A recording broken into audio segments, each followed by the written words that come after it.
naffe abatulaba olunaku olwaleero yongera okubabuuzaako emirimu gye mutuusaako engalo nga bulijjo. Olwaleero mbadde mpitaayita nensanga Munnabusiro, kirungi Munnabusiro nga njagala atubuulire ekikopo kye baatutte, ebyafaayo bya Busiro, kiva ku ky'okugiyita Busiro. Weewaawo omutaayi neeyanziza nnyo neeyanzeege ekyamazima obuuzira Ssaalongondeku era tokirimbye basuze nti abalungi bagenze n'omwami, nange nsanyuse nnyo okuba nti nno nkyaziddwa wano era ntuuseewo okunnyonnyola ebyafaayo bya Busiro. Ekyamazima ondaba nti ndiko n'akamwenyumwenyu nyambadde ddala Busiro, siyinza kwambala buddu ng'ate yakubiddwa bali eri bali mu kukaaba maziga. Busiro yatimpudde era singa si Busiro okutimpula olowooza singa bannabuddu ekiri mu kibuga singa kirala nnyo. Naye kati Busiro era n'omujoozi nasazeewo dimansi namba wiiki namba nga ndi mu mujoozi guno ogwa Busiro kubanga Busiro yawangudde ekikopo ky'amasaza. Basewo ne banyaba era ndi musanyufu nnyo okuba ndi nkyaziddwa. Naye olwaleero omukulu abanjulidde enteekateeka eno wa pulogulaamu ey'olwaleero abategeezezzaako nti tugenda kubawa ebyafaayo bya Busiro. Busiro ng'essaza kubanga abantu bali eyo bagamba lwaki Busiro, lwaki era Busiro, lwaki terina byafaayo. Essaza weetuukira okuwangula ekikopo ekiramba eky'amasaza kubanga amasaza gali 18 naye abantu beebuuza teririko byafaayo byalyo. Kakati nze ndi Munnabusiro ate essaza nange lyagala nnyo era n'erinnya nalyetuuma lya Munnabusiro kubanga nsibuka mu Busiro. Kakati Mukama n'akola ebyamagero. Kati njagala nkutegeeze obadde okimanyi nti essaza eryo nze naliwadde omukisa, nze naliwa omukisa okuwangula amasaza.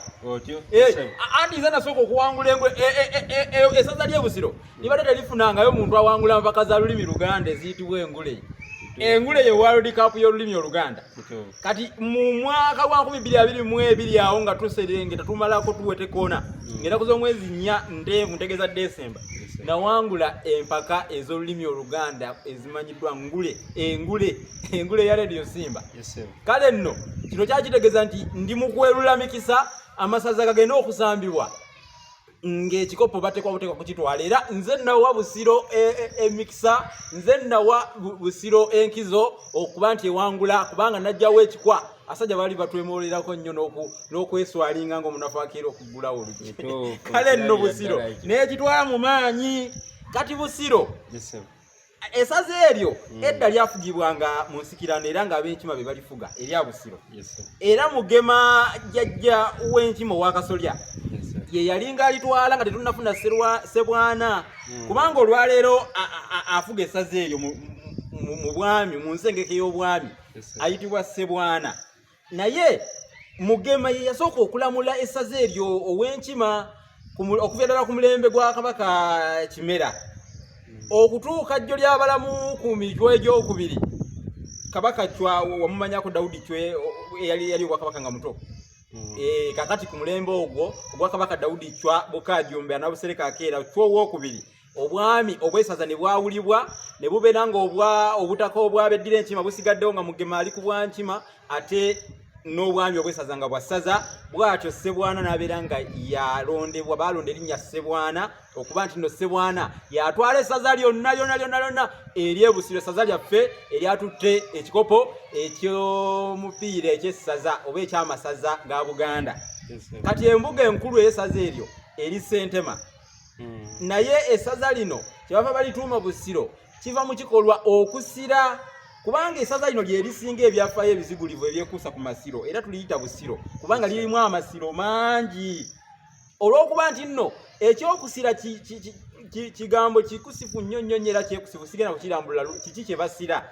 Naye essaza Busiro baliyita Busiro kubanga lirimu amasiro mangi nnyo era amasiro ga Buganda ng'oggyeko gano gali wane Kasubi wano Nabulagala mu Kyaddondo agasigadde gonna gali mu ssaza Busiro. Kati Kyaddondo erinako wano gano ag'e Kasubi Nabulagala wano gano ge baayokya abalumbaganyi baagokya nga 16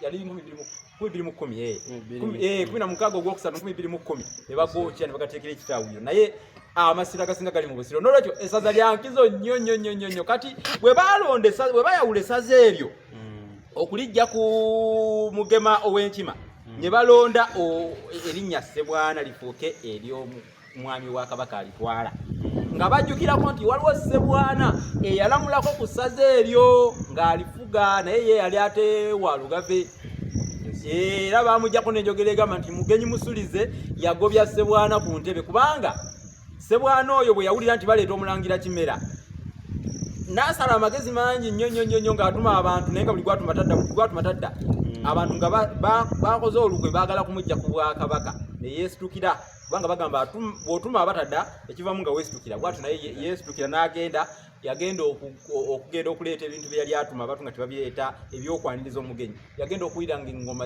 mujaguzo ziri mu kulawa nga mujaguzo ziri mu kusinda ogoma mu lubiri ebibye ne bikomaawo ne baleeta omulangira Kimera kubanga ye yali ava mu lulyo lw'abalangira ebyafaayo binnyo biri awo naye nga byonna byali mu Busiro kaakati nno ngenda kukomako wano ebyafaayo bya Busiro byebyo byensobodde okubawaako olwaleero bannaye ebyafaayo okuyiga tekuggwayo naye n'olulala tukome wano n'olulala tugenda kuba tubayongerayo okwongera okumanya Busiro yavaawa yatandikira mulimu amasaza ameka amasaza kyageera Masiro kyago era amanya nsigadde Sharifu